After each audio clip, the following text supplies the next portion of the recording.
Hi everyone, my name is Lenora Henson and I'm the Deputy Director Curator here at the Theodore Roosevelt Inaugural Site. On behalf of our Board of Trustees and our staff, I'd like to welcome you to Speaker Night. I'd especially like to welcome Dr. Don Haas, who is our guest speaker this evening, and will be talking to us about fire and brimstone in Fort McMurray, considering the implications of apocalyptic rhetoric and climate change. There's a title. Yeah. Speaker Night is our opportunity on the fourth Tuesday of most months to invite experts to come and help us think about some of the issues that were important during TR's presidency and continue to be relevant today. I think with TR's interest in the environment, this would be something that he would be interested in working here. The TR Site's Speaker Night series is made possible by the generous support of M&T Bank as well as the New York State Council on the Arts, or NYSCA. Our sincere thanks to both groups. I should mention that NYSCA's support has enabled us to record all of our speakers, not only this year, but the last couple of years. So if you've missed any of them, I hope you will check out the recordings on our YouTube channel. And we have a fancy dancy brochure over on the table, so grab one of those that has the website and all of that. As I already mentioned, we are joined this evening by Dr. Don Haas. Don is joining us from Ithaca's Paleontological Research Institution, where he serves as the Director of Teacher Programs. He holds a PhD in Curriculum, Teaching, and Educational Policy from Michigan State University, an MS in Earth Science Education from SUNY Cortland, and a BA in Physics with Secondary Teaching Certification from SUNY Geneseo. Don has played an active role in development of the next generation science standards, which are intended to replace the 1996 National Science Education Standards. He has also served as chair of the Geological Society of America's Geoscience Education Division and on the New York State Science Leadership Team for the Next Generation Science Standards. His current research is focused on determining the fundamental ideas that are most important for everyone to understand about the Earth system and how to help educators nurture understanding of those ideas. He's grown especially interested in technology-rich, place-based education, an approach that engages learners in the close study of their local environment and using these locally grounded understandings to better understand the global Earth system. With work addressing teaching and learning about hydrofracking, climate change, and evolution, Don has also developed expertise in the teaching of controversial issues. Having said that, I'm delighted to turn the podium over to Don. Please join me in welcoming him.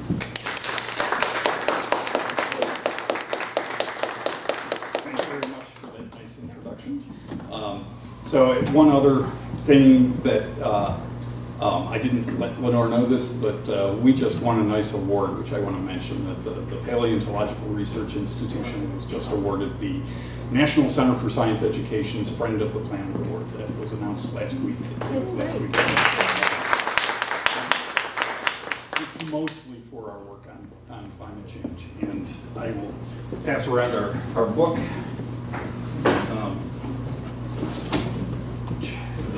The CEO of the National Center for Science Education described it as something like the best single resource for teachers. It's also available free online. It was written with funding from the National Science Foundation, and it came out in spring of 2017, just as the Heartland Institute. Who knows what the Heartland Institute is? Anybody? The Heartland Institute is the largest climate denial organization in the world. And they sent a book called something like Why Scientists Don't Agree About Climate Change or something like that, which is essentially pure propaganda. And they shipped it to 200,000 science teachers. And this was hitting the news just as we were about to go to the press. And chapter layouts were done, and we said, oh, we should deal with this somehow. So we added a chapter, an FAQ chapter that addresses that book. And we said if they're going to send their book to every science teacher in the country, we should send ours to every science teacher in the country too. And so we started a crowdfunding campaign. And the National Science Foundation paid for the writing of the book, but not for and the development of the website where the PDF, like I said, is available free. But they didn't pay for it to go to every high school science teacher in the country. But I'm proud to say that our crowdfunding campaign has now allowed us to send it to every public high school in 12 states, and 25% of the student body in the country has it in their high school anyway, and we're working to get it out further than that. And I'm, having done that little commercial spiel, I'm sort of going to do two talks tonight. Fire and Brimstone and Fort McMurray is the second piece, and that's more on the social science of how to talk about controversial issues, and particularly climate change.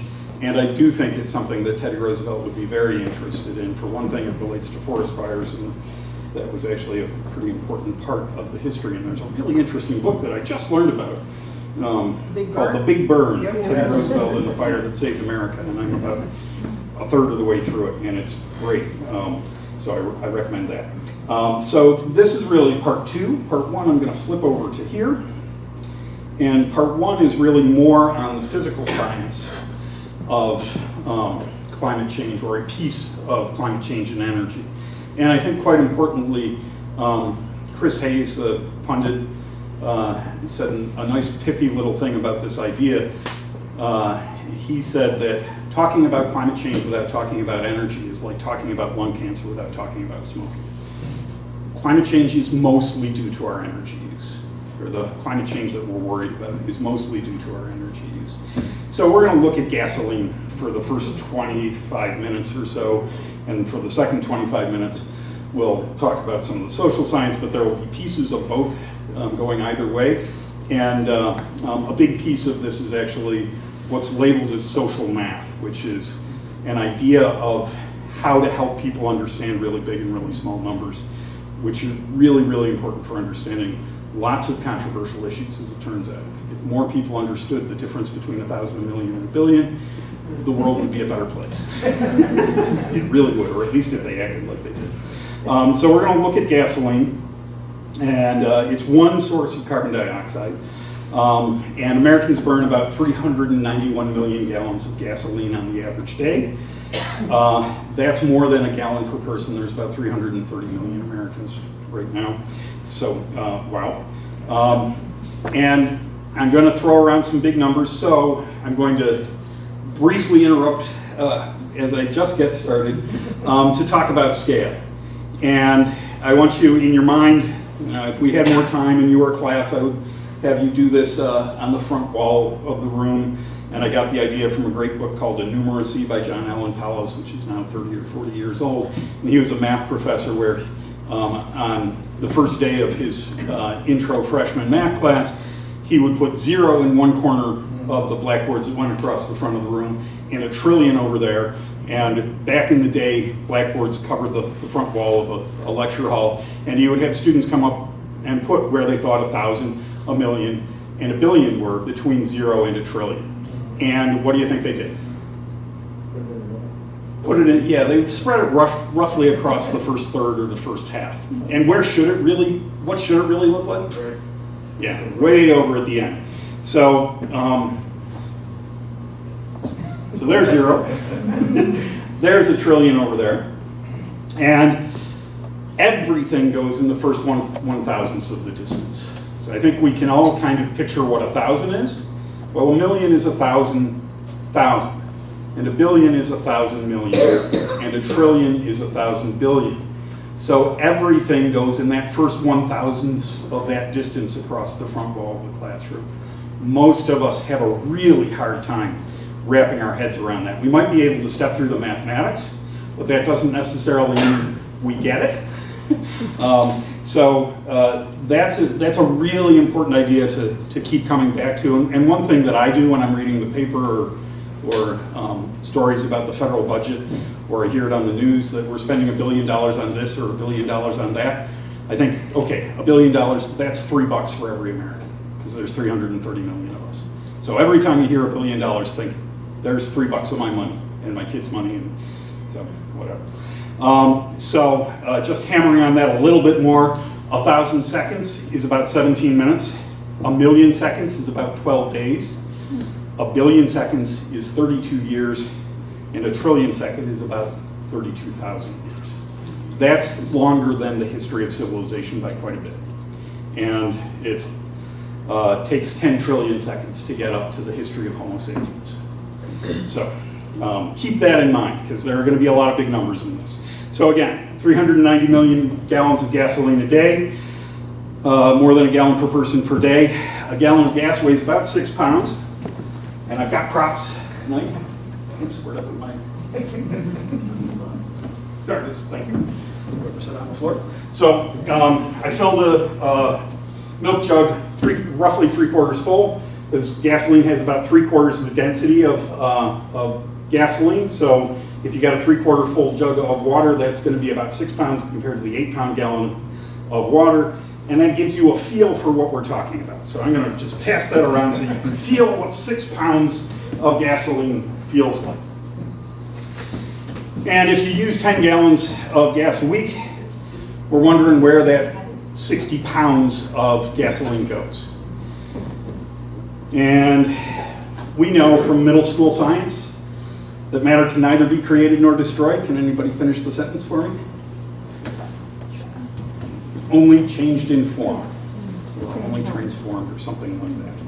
So matter doesn't disappear, it goes somewhere. So that 60 pounds of gasoline is not just disappearing, it's changed into something else through chemistry. Gasoline is a pretty complex mixture of stuff, and it's different from gallon to gallon and well to well and so forth. Because it doesn't all come out of the ground in a uniform way, and it doesn't come out uniform after processing. So it's really a mixture of hundreds of different chemicals, but they're mostly chemical compounds of hydrogen and carbon. And on average, its chemical formula is CH18. And that is the chemical formula for a word that you only see on gas pumps in your life, probably. And what is that? The name of that chemical?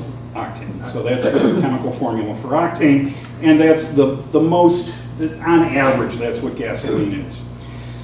So what do you get when you burn octane? What are the products of that combustion reaction? Carbon dioxide, carbon monoxide, and water. And of course, the reason you burn it is because you get energy out of that. When we look at it diagrammatically, I promise not to do too much chemistry over people's heads, but looking at it in a little cartoon representation of the chemical reaction, that should be things popping up here. So the blue O's there are oxygen atoms, and they're paired up as a diatom. So those are oxygen molecules, and the big clump of things there, that's your octane model with the 8 carbons in the middle of it, surrounded by 18 hydrogens, and we give that a spark, and things move around like that after we give it a spark. And so now we have carbon dioxide molecules and water molecules. And when we look at those carbon dioxide molecules and compare them to that octane molecule that we started with, we can see visually that we've got a lot more mass of stuff than what we started with in the gasoline, because we pulled oxygen out of the atmosphere to do it. And if you want to get into the molecular weights, they're there, but I'm going to skip over that. But the resulting carbon dioxide and water and H2O weighs more than the gasoline we started with by quite a bit, because we took oxygen out of the air for the reaction. And we end up with 19 pounds of carbon dioxide from burning a 6-pound gallon of gasoline. Wow, that is something to think about. We do it 391 million times a day in this country. It's pretty easy to picture 6 pounds and 19 pounds, so we can think of something that weighs 19 pounds. But when we're starting out, we start out with a liquid is the most conspicuous thing we have in that constant, that reaction. That gasoline is the most obvious thing that we're working with. And when we're done with it, we end up with 19 pounds of gas. And that's a lot harder to picture. So again, with this idea of social math, we're going to picture taking gallon-sized balloons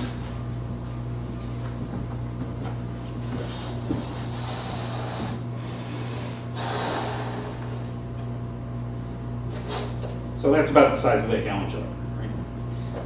More or less. So now we're thinking about just the gas, the carbon dioxide that's inside the balloon, not the balloon itself. So how many of these gallon-sized balloons would we need to hold 19 pounds of carbon dioxide? What do you think? Throw out some numbers. 500. 1,000. That's actually pretty darn close. It's about 1,100. So we'll step through that and see through that. Skip through that. So it's about 1,100. Last time I gave this talk, there were about 110 people at the event where we did it, which was the Western New York Youth Climate Action Summit, which the third annual is coming up Saturday at Upstate. And so there were 110 people at that meeting, so each one of those folks would have to blow up 10 balloons. With this room, we've got, what, about 40 or 50? So do the math. You'd have to blow up a lot of balloons to give us that volume of carbon dioxide that comes from burning a single gallon of gasoline. So I'm guessing most of the people in this room have burned roughly a gallon of gasoline today, or will by the time they get home. So here it is, looking at it diagrammatically. There's 100 balloons. There's 200, 300, 400, 500, 600, 700, 800, 900, 1,000, and 1,100. That's a lot of balloons from one single gallon of gasoline, 391 million times a day. And you can figure out how much oxygen it took to do that and so forth. So again, burning 6 pounds a gallon of gasoline gives us 19 pounds of CO2. So we burn 390 million gallons a day. That's over 7 billion pounds of carbon dioxide produced every day just from burning gasoline. If you want to get to our total carbon footprint, multiply that roughly by 4, because about a quarter of our footprint, a little over a quarter, comes from the transportation sector. Most of that is gasoline. So, so we're talking about 28 billion pounds of CO2 from our energy use every day. Wow. And I'm going to pause and say my plan here is to astonish you first, which hopefully I'm working on that now. And then I want to scare the hell out of you more or less. And then I want to build some courage and some hope so that you don't go home and cry. So looking at that, a gallon of gasoline is about 87% carbon by weight. So that means that there's about 5.5, I thought I changed that to pounds, about 5.5 pounds of carbon in a gallon of gas. Wow. So that's kind of hard to think about too, because we're looking at a gallon of liquid. Well, here is a chunk, which I am not going to pass around, because it's or we'll get you. But here is a chunk of graphite, which is the main ingredient in pencil lead. So this chunk of graphite I ordered for talking about like this, and it will turn my hands black. I changed it on this slide. So pure graphite's pure carbon. The quarter on the picture there is intended to show scale. The block is 2 by 2 by 6 inches. And I goofed when I ordered it. This isn't enough. I meant to order a 2 by 6 by 6 block. So this is a third of the amount of carbon in a gallon of gasoline. For every gallon we burn, it's 3 times this much carbon.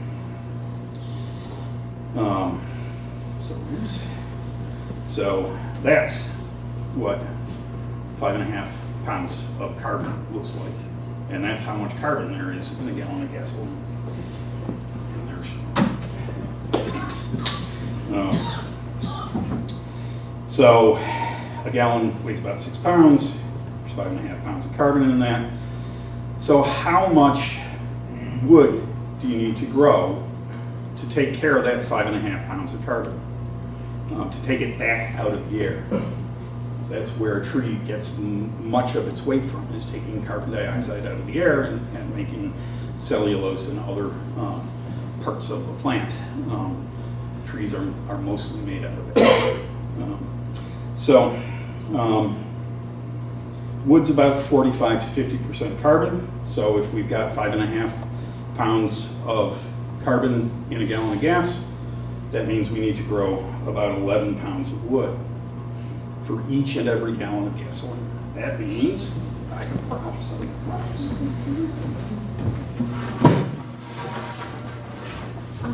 this weighs about 11 pounds. Standard 8-foot 2x4 is 11 pounds of wood. 391 million times a day we need to grow this much wood in the U.S. That's a day. Because we burn 391 million gallons of gas. Every gallon of gas has 5.5 pounds of carbon in it. That means 11 pounds of wood needs to be grown to offset that, make it so that it doesn't have a negative impact. I can pass that around if you'd like.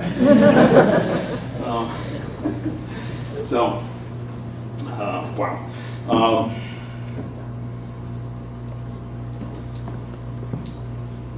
And that wood can't be allowed to burn or decay. Right. We got to, if we want to sequester it, we have to take it out of the loop. It can't go back in. And there's me with my 2x4.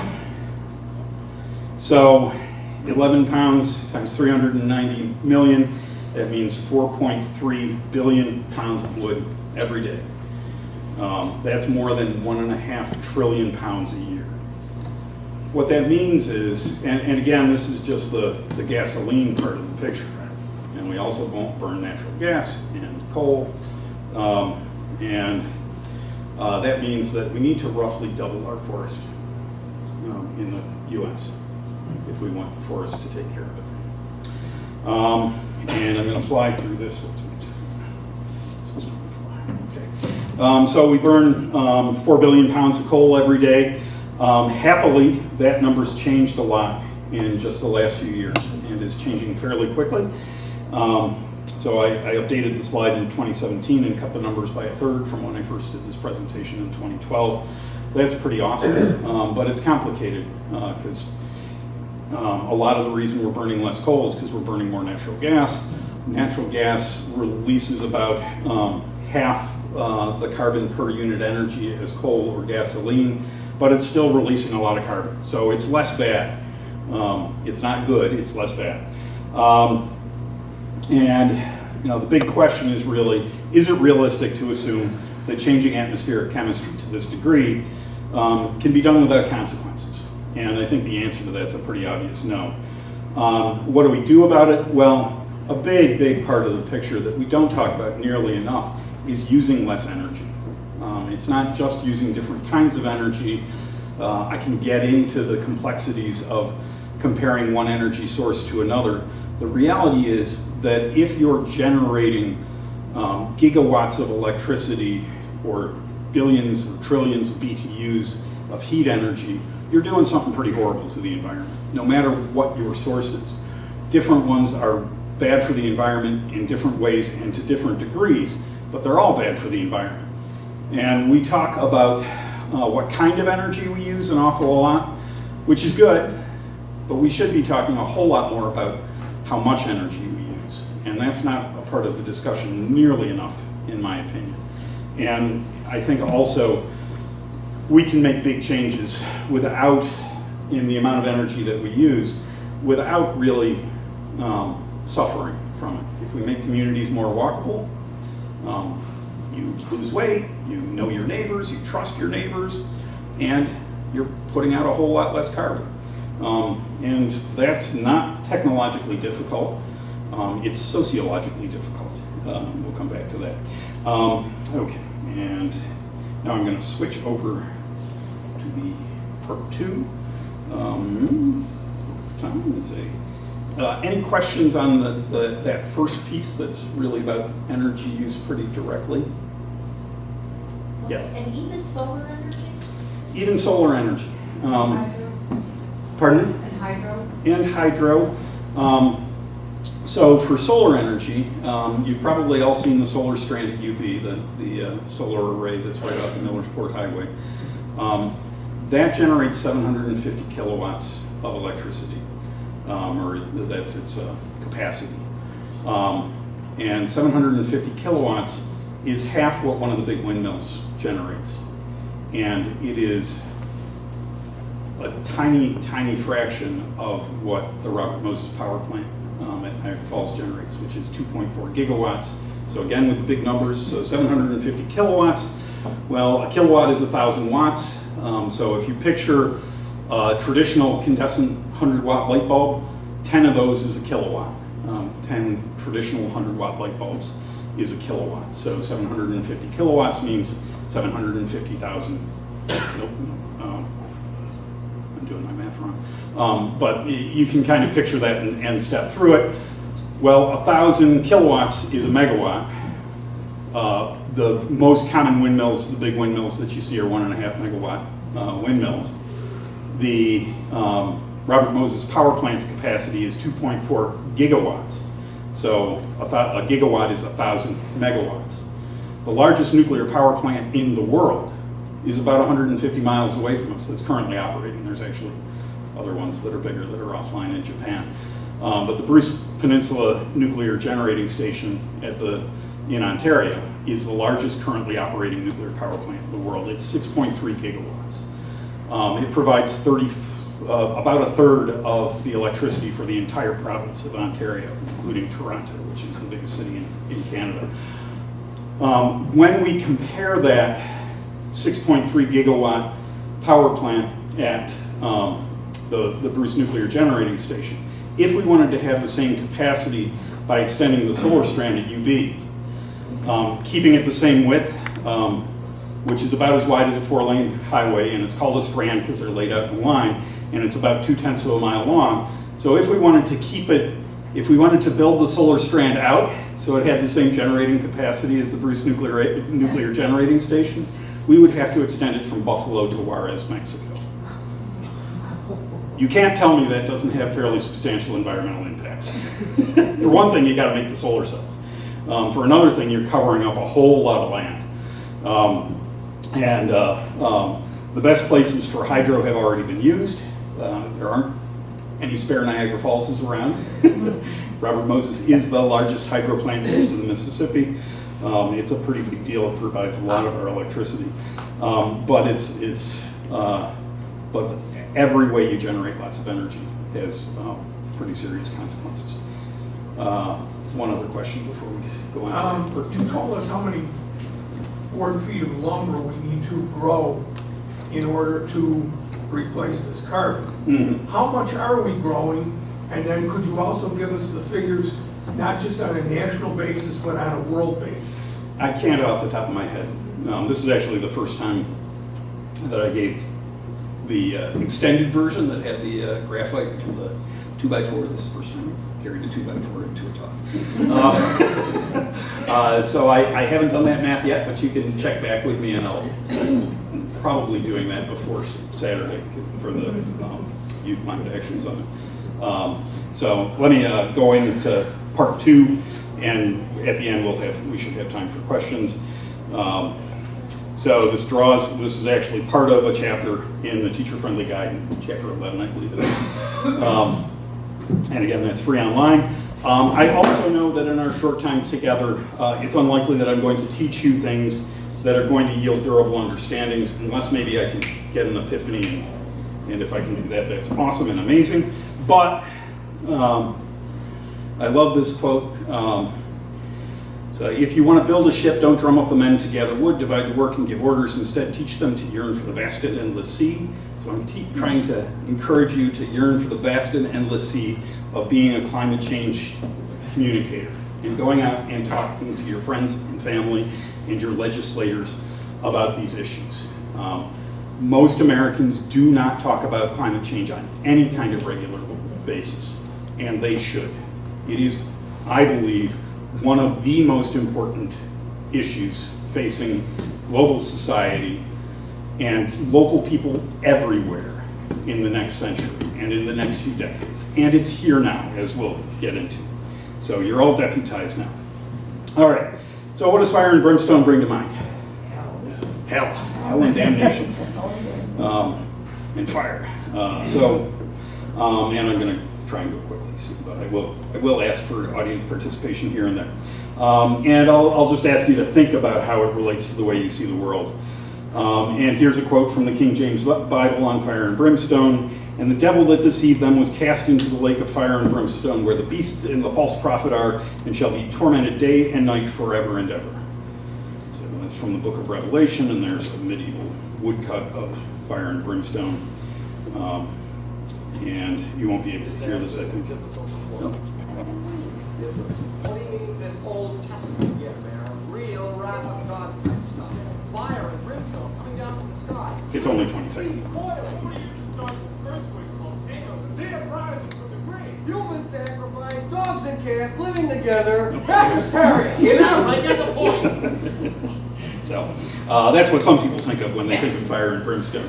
That might be a little over the top. But this is looking at the fires in Fort McMurray, Alberta, Canada, a couple of years ago. It was the largest disaster in Canadian history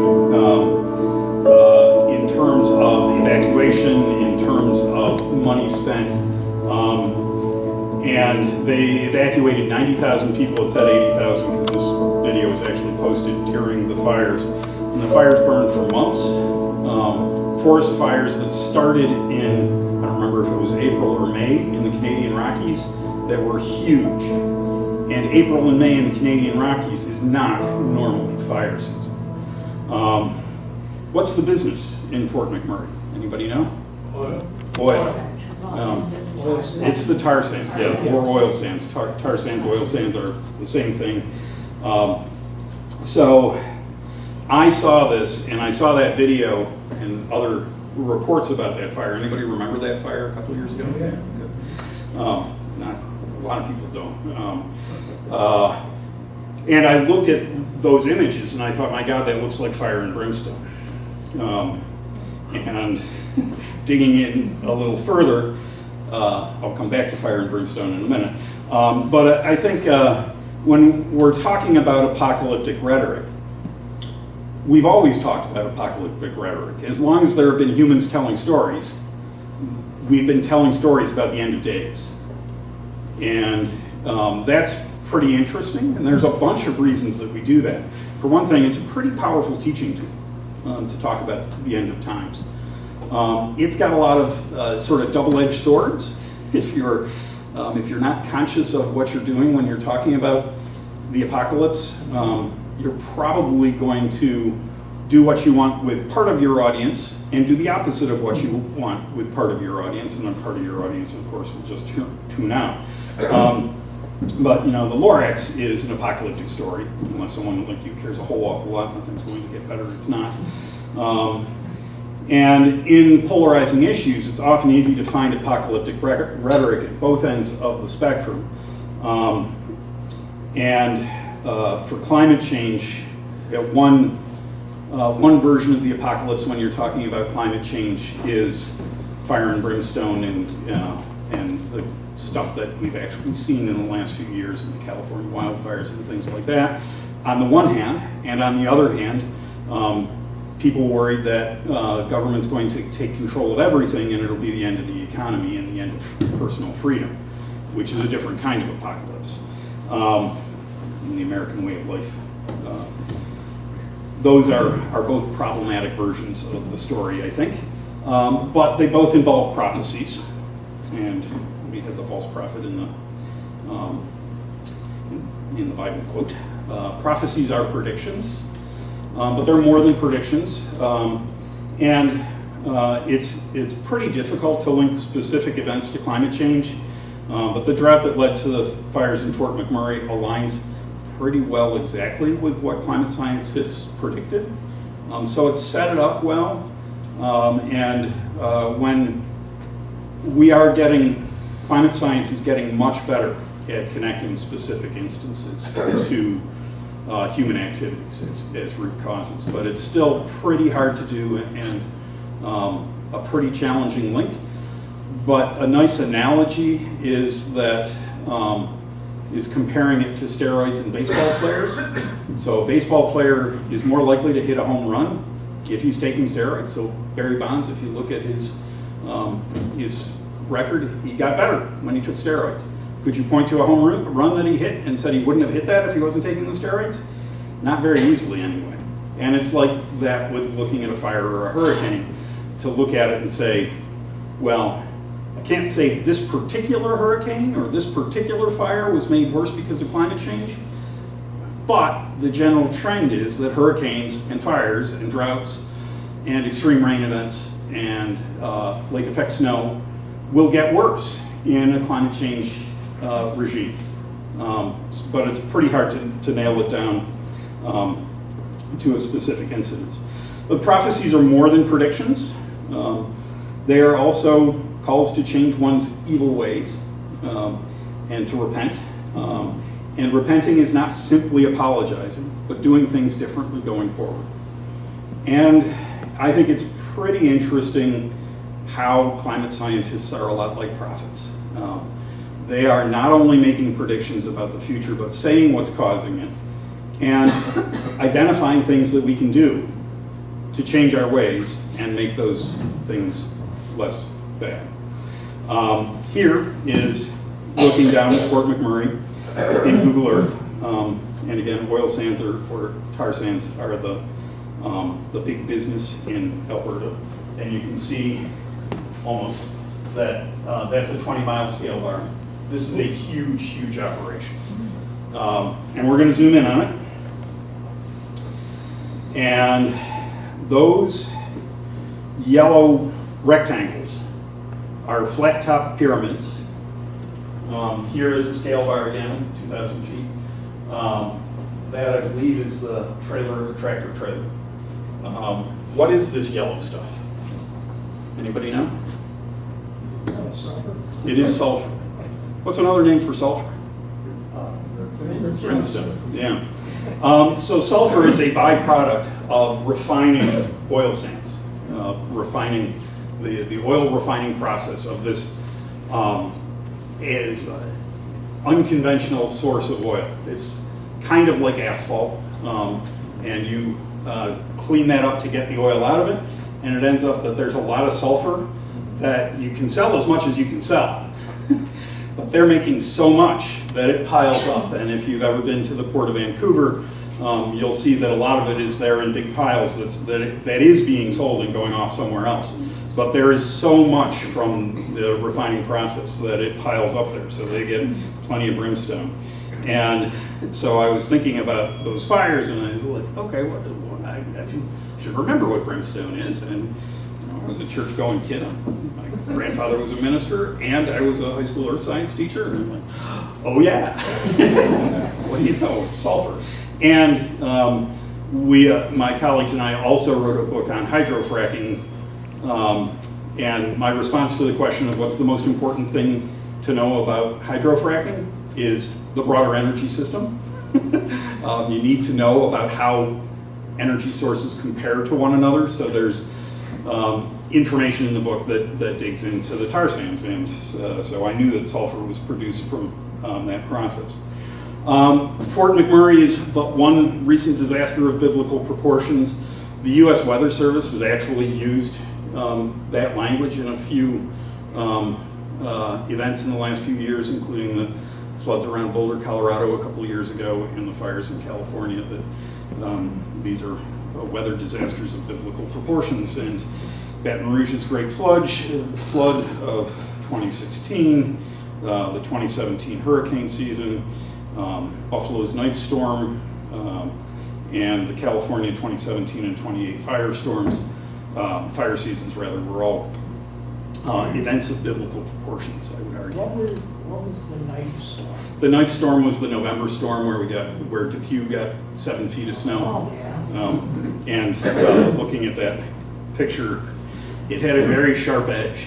Oh, yeah. So that's looking at the city of Buffalo half under the storm, half not under the storm. I think that's an amazing picture. And a warmer lake in November is going to produce more intense lake effect snow.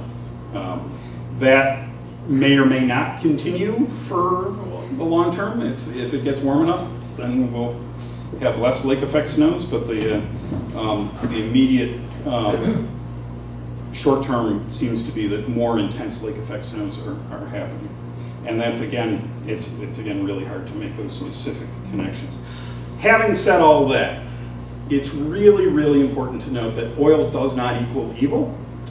Everything that we can see right now in this room is here in some meaningful way because of fossil fuels, including y'all. I'm guessing nobody walked here naked.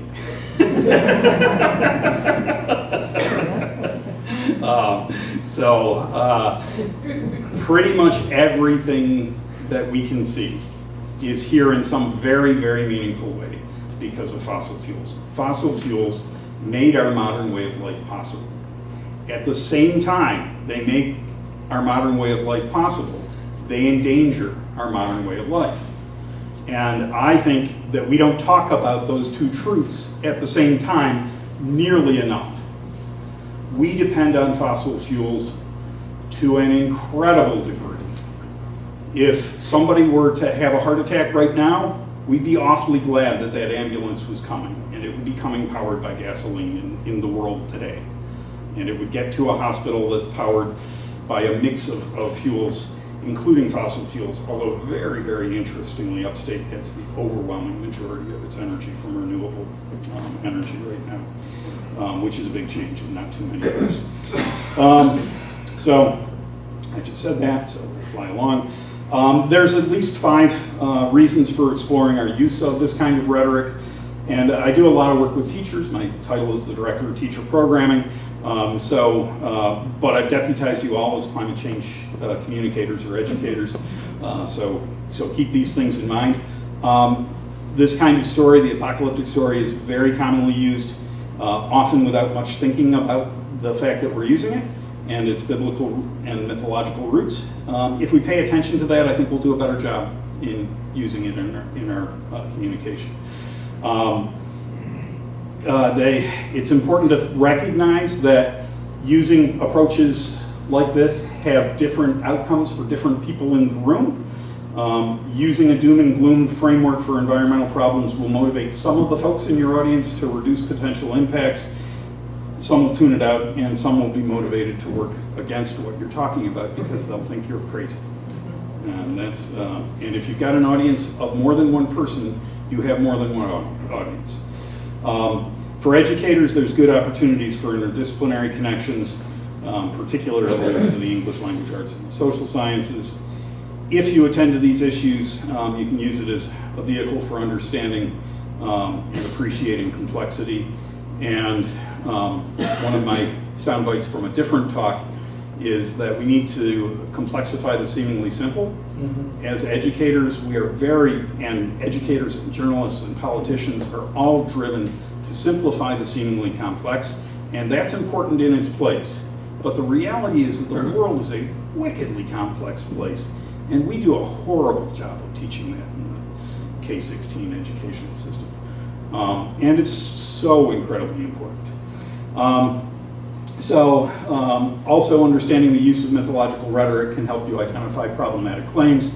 If an argument is grounded in a Paradise Past narrative, meaning you're telling a story of the good old days or Make America Great Again or something like that, you're probably not grounded in reality. It probably wasn't that great in the past. If it promises a simple cure for multiple problems, or if the rationale is grounded in a narrative of good and evil, you should be suspicious of any of those claims. They may be right, but those are sort of red flags to look out for. So some bottom lines on this piece. Use apocalyptic framing carefully or not at all. I am hoping that I'm using it carefully, but moral framing is still important, and the final piece is going to dig into wonderful, horrible times. So the end of the world has been prophesized for a very, very long time, yet it hasn't come to pass. That's a reason for hope. We have been talking about the end of times as long as we've been talking, and it hasn't happened yet. Past performance is no guarantee of future performance, but it's a good indicator. So I'm hoping the end of the world is not at hand, or the end of civilization is not at hand. And I think it's helpful to recognize that we live in horrible, wonderful, horrible times, and we always have. And for the next part, I'm going to pretty much read stuff that's directly from the book. Apologies for not having it memorized, but I'll do my best. So teaching about climate change, which has been the focus of my work for the last many years, can be horribly depressing work. I get sad sometimes. It seems as though as we're marching headlong into hellish times and are not sufficiently rising to the challenge. This, to some degree, is the natural state of things. We have always lived in horrible times, if you look at it that way, which I tend to do. We've also always lived in marvelous times. Sometimes I can see that too, but reminders are helpful. When the situation becomes dire, as it seems to be doing now, we have a history of rising to meet the ominous challenges. It is my hope we're in the process of doing that now. To consider the concept of wonderful, horrible times, I'll quickly step through 5 generations of my own family history. My great-grandfather, Adgit Loomis, was born in 1843 in Connecticut, and my great-grandmother, his wife, Minnie, was born in 1847 in Ohio. Slavery was still firmly entrenched in the American South, and Adgit and his brother Lucius both fought for the Union Army, and Lucius died at the Andersonville prison camp. Clearly, those were horrible times. And there is my great-grandfather in his Union Army uniform and his dear brother Lucius. The Civil War ended, and my great-grandfather marched in front of President Lincoln, and I think it's worth mentioning that my mom died last year. My aunt and her cousin are still around, and they knew my great-grandfather. So I'm 2 degrees of separation from someone who saw Abraham Lincoln live in person. Now you're 3 degrees of separation from somebody who saw Abraham Lincoln live in person. It's not really that long ago. And horrible times were not over, but the abomination that was slavery did come to an end. Adgit and Minnie married in 1871 and honeymooned in Niagara Falls. They went on to have 5 daughters and 4 sons and were married for more than 50 years. The brood included twins, Ruth and Ralph, born in 1891. Ralph was my grandfather. I don't know if their life was wonderful, but it did have some wonderful outcomes. And there are my great-grandparents at Niagara Falls. Across your eyes, you can see it in 3D. I have the original and the stereoscope to look at it with. My grandfather also saw the tragedy of war, serving in a machine gunner's unit in World War I. He also saw pestilence, helping to manage an impromptu hospital during the Spanish flu epidemic. His twin, Ruth, died as a young woman, probably suicide. But as those horrible things were going on, wonderful things were happening too. Nellie Brown, my grandmother, was one of very few women in the University of Missouri's Rocky Mountain Geologic Field Camp, and Grandpa went on to earn a master's degree in agricultural economics and then a divinity degree. As an extension agent, he was effective in helping bring an end to swine cholera. He married Nellie, and they had 4 children, including twins of their own, Carolyn and Marilyn, my mother, who were born in 1931, and my grandparents were married for more than 50 years. Grandpa managed a dairy co-op and preached in several churches and returned to agricultural extension work for the University of Missouri in 1936. And Grandma taught physical geography and more. And there's my mom and her twin. And there's Adolf Hitler. And Hitler rose to power in Europe, and the Japanese bombed Pearl Harbor, bringing the U.S. into World War II. And my grandfather was fired from the extension as, quote, the extension didn't need any pacifists, keeping in mind that he was in the machine gunners unit in World War I, so he came by it honestly. A few years later, my father, Roger, enlisted in the Navy, though fortunately the war was in its final year. These were horrible times, but the war ended, though my dad served until just before the Korean War began. My folks met at the University of Missouri, Dad attending on the GI Bill. And there's Cleveland, the Cuyahoga River on fire again. And Jim Crow was still festering in the South. And Joe McCarthy was feeding the Red Scare. And rock and roll was coming up, and life expectancy was growing.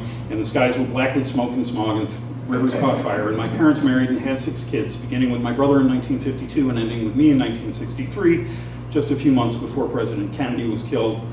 And Dad worked on technologies to see people through the forest of Southeast Asia at what was then Cornell Labs, it's now CalSpan. And my brother's worried that we're not called for the draft. And Mom was a university librarian at the University of Buffalo who wrote books about books. And Martin Luther King Jr. and Bobby Kennedy were killed in riots. And there was Woodstock and the Civil Rights Act and the Environmental Protection Agency. These were wonderful, horrible times. And Mom and Dad were married for more than 50 years. And there's me and my siblings. I'm the cute one. And Richard Nixon and Kent State and free love and disco, and the lakes and rivers got cleaner, and the bald eagle came back. And eventually I got married, and we had 2 wonderful kids. Kiana, born in 2001, just a few months before September 11th, and Nellie in 2004 as the country grew more and more mired in America's longest war. And there's the Village People.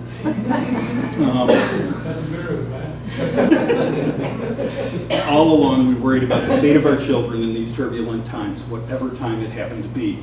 All along, horrible things were happening that looked like the end of the world, and each time it looked like the end of the world, we did things to make it not be the end of the world. And okay, it never really looked like the end of the world, though it may have looked like the end of civilization. So that doesn't really need saving. This might. Yes, horrible things are happening now. This was largely written in July of 2016 in the aftermath of a series of horrible shootings, and it looks to be an unending series of horrible shootings. It is remarkable how many times I've given this talk a few days after a shooting, or a version of this talk. But violent crime is actually at its lowest level in decades, which is pretty wonderful. And 2016 went down as the hottest year on record, which brought unprecedented droughts and floods and fires to various parts of the world, which is pretty horrible. 2018, by the way, was number 4. And my daughters are kind, hardworking, smart. Every time. Happy and engaged in things that make the world a better place and beautiful. And hopefully your kids are too, and so are you. So 2016 was the hottest year on record. And 2018 was the 4th hottest behind 2017 and 2015. So the last 4 years have been the 4 hottest years on record in recorded world history. Act. There are horrible things happening in the world.